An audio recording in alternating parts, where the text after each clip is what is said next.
Bank ঋণের সুদের হার 14% বেশি হবে না বলে জানিয়েছেন বাংলাদেশ ব্যাংকের গভর্নর। এছাড়া ডিসেম্বরের মধ্যে দেশে রিজার্ভ সংকটের সমাধান হবে বলে আশ্বাস দিয়েছেন তিনি।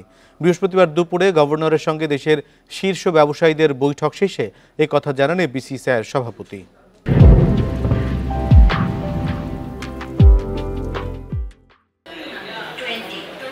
ডলারের দাম বৃদ্ধি এবং ঋণের সুদহার বাজারের উপর ছেড়ে দেয় বাড়তি চাপ পড়তে শুরু করেছে বিভিন্ন খাতে।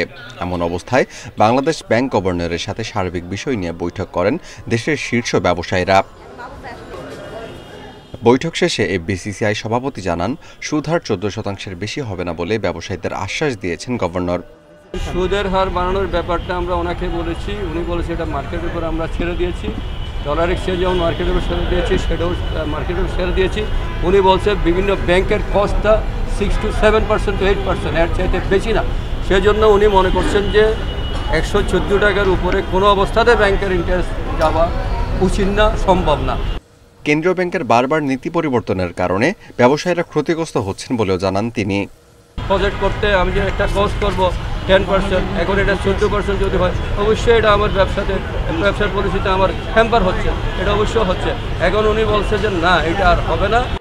এছাড়াও ব্যাংকিং খাতের অস্থিরতা কমাতে স্থিতিশীল ও দীর্ঘমেয়াদের নীতি সিদ্ধান্ত নেওয়ার দাবি ব্যবসায়ীদের। এইটা থেকে বের হওয়ার জন্য একটা রোড ম্যাপ থাকে। এক্সচেঞ্জ লস নিয়ে ওনারা যেটা বলছেন যে ওই টাকাটাকে সেপারেট করে একটা লং টার্ম লোন করা, মানে লং টার্ম করে একটা রিশিডিউলিং করে দেওয়া যায় কিনা, সেটা চিন্তা ভাবনা করছেন। বৈঠকে 3 মাসের মধ্যে ব্যাংকিং পরিস্থিতি স্বাভাবিক হওয়ার পাশাপাশি ডিসেম্বরের মধ্যে রিজার্ভ সংকট দূর হবে বলে আবারও আশ্বস্ত করেছেন গভর্নর।